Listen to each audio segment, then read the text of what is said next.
Bom dia aos meus alunos aqui, tá? Fazer mais um vídeo para vocês sobre, se vai ser para os alunos que estão trabalhando em Iluminismo, Revolução Francesa. Deixa eu achar um lugar para ficar bem aqui, né? Vou ficar aqui. Iluminismo, Revolução Francesa, tá? Nós vamos começar hoje pensando no Iluminismo. Iluminismo, só dando uma rápida introdução, funciona mais ou menos como um combustível das ideias da Revolução Francesa, tá? Quando a gente pensa lá na Revolução Francesa, que teve uma fase chamada fase do terror, aonde se cortava a cabeça como se quem toma uma Coca-Cola, vamos falar assim, né? Há uma raiz histórica para isso. O Iluminismo, apesar das ideias, do conhecimento, da pesquisa, é graças ao Iluminismo que nós começamos a pensar em vacinas, né?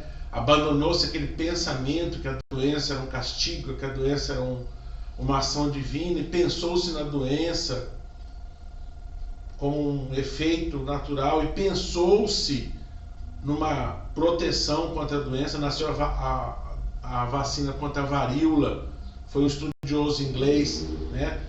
E ele desenvolve vamos chamar aqui, essa pesquisa, libertando-se desse pensamento religioso.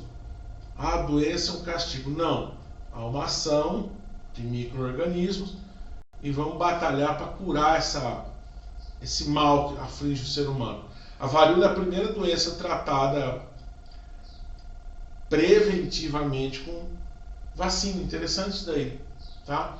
Então, o Iluminismo, se você pensar um pouquinho, poxa, aí são ideias libertárias, mas, gente, lá no fundo tinha esse pensamento radical. Esse senhor que está na tela, o Denis Diderot, um filósofo, tá ali, Nascimento e Morte, ele criou a enciclopédia. A enciclopédia é um volume de livros. Se vocês perguntarem para os avós de vocês, se vocês forem à biblioteca, vocês vão achar lá empoeirada, cheia de teia de aranha. Mas é um volume enorme de livros aonde nós buscávamos ali conhecimento.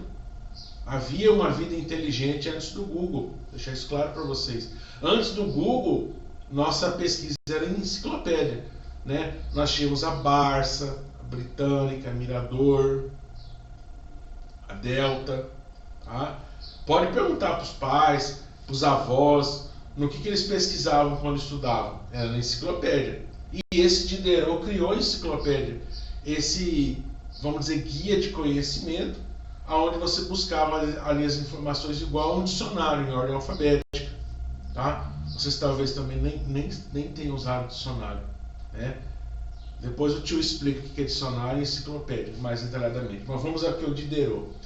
Dá para ver que o homem era um pouco radical, né? Dá para ver que as ideias aí propostas pelo homem não eram lá muito, digamos, agradáveis, né?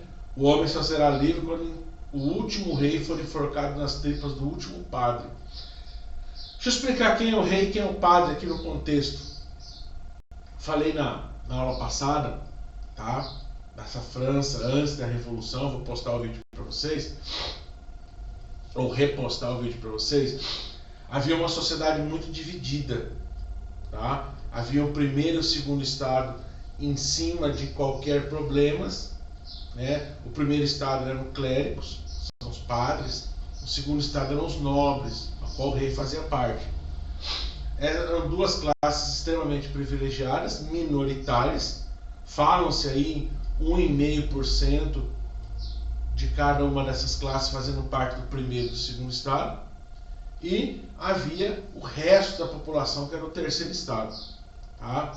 Então, esses filósofos aqui, vamos começar pelo Diderot, ele tem essa ideia aí bem radical. Dá para ver que o movimento ia ganhar vamos chamar aqui uma característica, né, de muita radicalidade. Isso nós vamos ver na Revolução Francesa, beleza? Aqui está um pouquinho imagens explicando esse pensamento iluminista, né?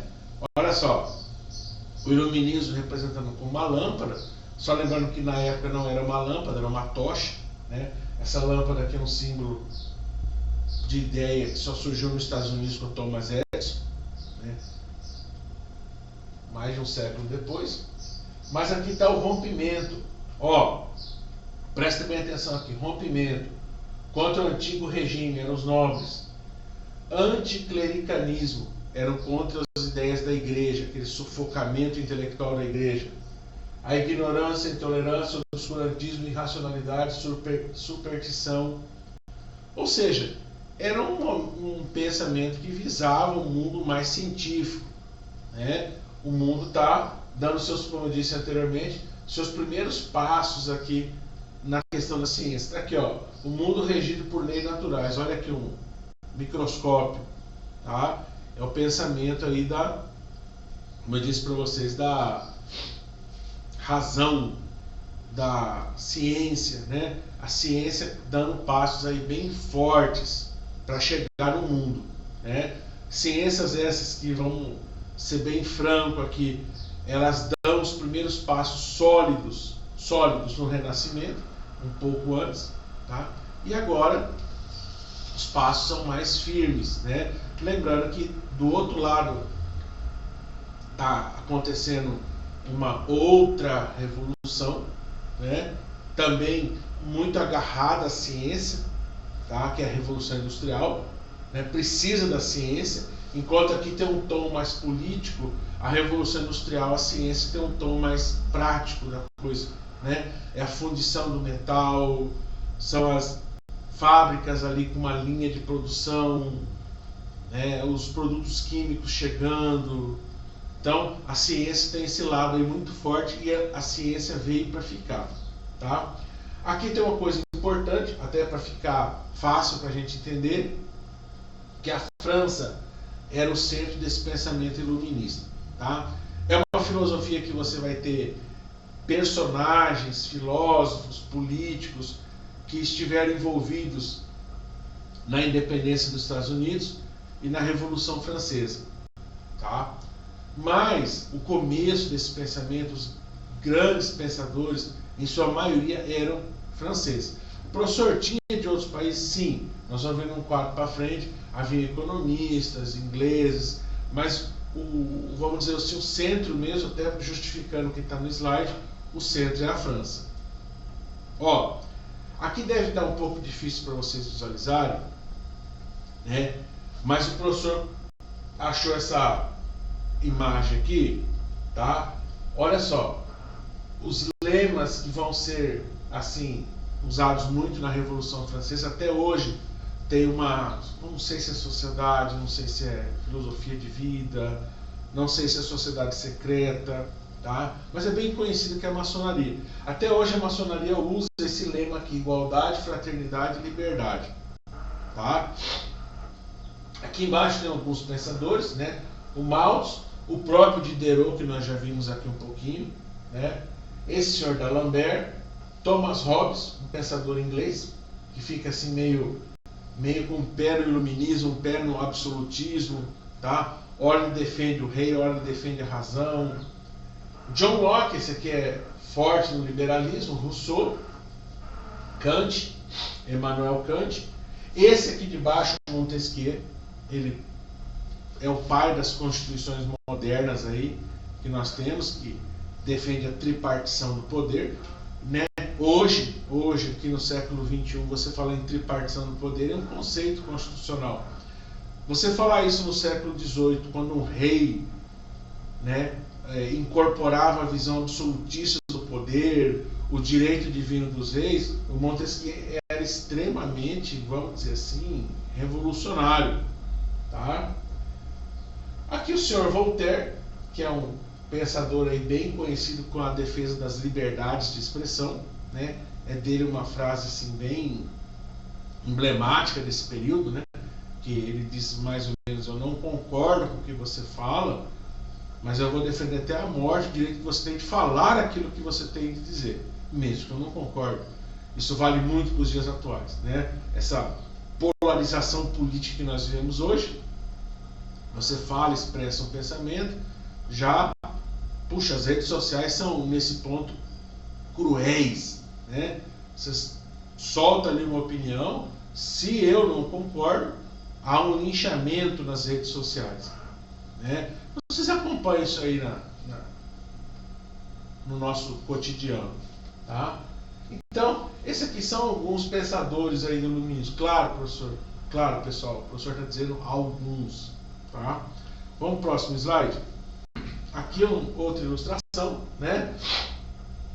O esclarecimento, a liberdade de pensamento, tá? Pensando-se no futuro melhor. E aqui, se a gente for ver, há uma ilustração bem interessante, né? Falando do mundo regido por leis, tá? O fim do preconceito e fanatismo religioso, o fim da idade das trevas e da ignorância, ou seja, aquele pensamento ainda com pé na Idade Média, tá? Apesar da Idade Média já ter acabado por um bom tempo, você ainda tem resquícios dessa Idade Média. Qual seria o resquício mais presente, professor? Provavelmente a nobreza e o clero estando acima das outras pessoas, né? Provavelmente seja o resquício mais, vamos dizer assim, visível desse pensamento medieval. E a Revolução Francesa vem tratorar isso daí. A tratorar de uma forma radical, tá? Estou falando de Revolução Francesa porque nós estamos com a Revolução Francesa batendo na porta. É o próximo assunto até que eu vou postar um vídeo, tá? Então aqui tem uma ilustração bem legal sobre o iluminismo, né? Então vamos lá para o próximo. Ó, filhos do iluminismo. Fiz questão de colocar isso aqui até pelo momento que vivemos hoje, tá? Esse senhor chamado Edward Jenner, né, nasceu em 1749, morreu em 1823, um inglês. Ele criou a vacina, gente. Como eu disse no comecinho, a vacina contra a varíola é uma criação dele, né? Então você vê nesse nosso momento atual aí, nessa nossa... Opa, eu não acho que um lugar tem que ficar. Deixa eu ficar um pouquinho mais para cá mesmo. Nesse momento terrível que vivemos, terrível, né? O senhor Edward Jenner aí nos dá um alento. Ele criou a vacina, lembro, contra a varíola, né? Hoje nós estamos aí numa discussão muito grande na questão da vacina. Então, aqui eu poderia citar inúmeros filhos do iluminismo, né? Um país como os Estados Unidos é um filho do iluminismo, tá? As repúblicas, as eleições, a liberdade de expressão. Mas a primeira coisa que eu quis focar foi a vacina, tá? É um dos filhos. Próximo filho, vamos ver aqui. Falar um pouco do Brasil, a nossa Constituição, tá? Tá com 33 anos. Constituição de 1988, né? O Brasil é um país complicado enquanto Constituição. Isso aí fica para um outro momento lá no terceiro ano. Nós tivemos 8 constituições. Aqui é uma dificuldade muito grande. Durante um período de 12 anos nós tivemos 3 constituições, tá? Entre 34 e 46 o Brasil teve 3 constituições. Então, difícil. Vamos pensar na última aqui, né? Ela tem um apelido carinhoso dado de Constituição Cidadã. Ela traz voz, espaço a pessoas aí com menos projeção, né? Quando você vê hoje um estatuto da criança e do adolescente, quando você vê hoje uma lei Maria da Penha, quando você vê hoje uma lei buscando proteção ambiental, um estatuto do idoso, essa Constituição aqui trouxe isso à tona. Então, são aqui, eu escolhi 2 filhos do iluminismo que estão presentes hoje no dia a dia, né? A vacina e a nossa atual Constituição. Essa Constituição bonitinha, de 88, tá? Que trouxe aí para o Brasil, entre outras coisas, ela ficou pronta em outubro de 88 e ela já previa que o próximo ano teríamos eleições para presidente, 89. Eleições essas que fazia 30 anos que não havia eleições diretas no Brasil. Então, dá para ver que essa Constituição aqui, ela faz jus à paternidade do iluminismo. Beleza? Moçada, estou parando o vídeo por aqui, tá? Um abraço. Quem tiver com dúvida, me chama no privado, tá? Me dá um alô lá que o professor responde as dúvidas. Beleza? Deixa eu parar o vídeo aqui.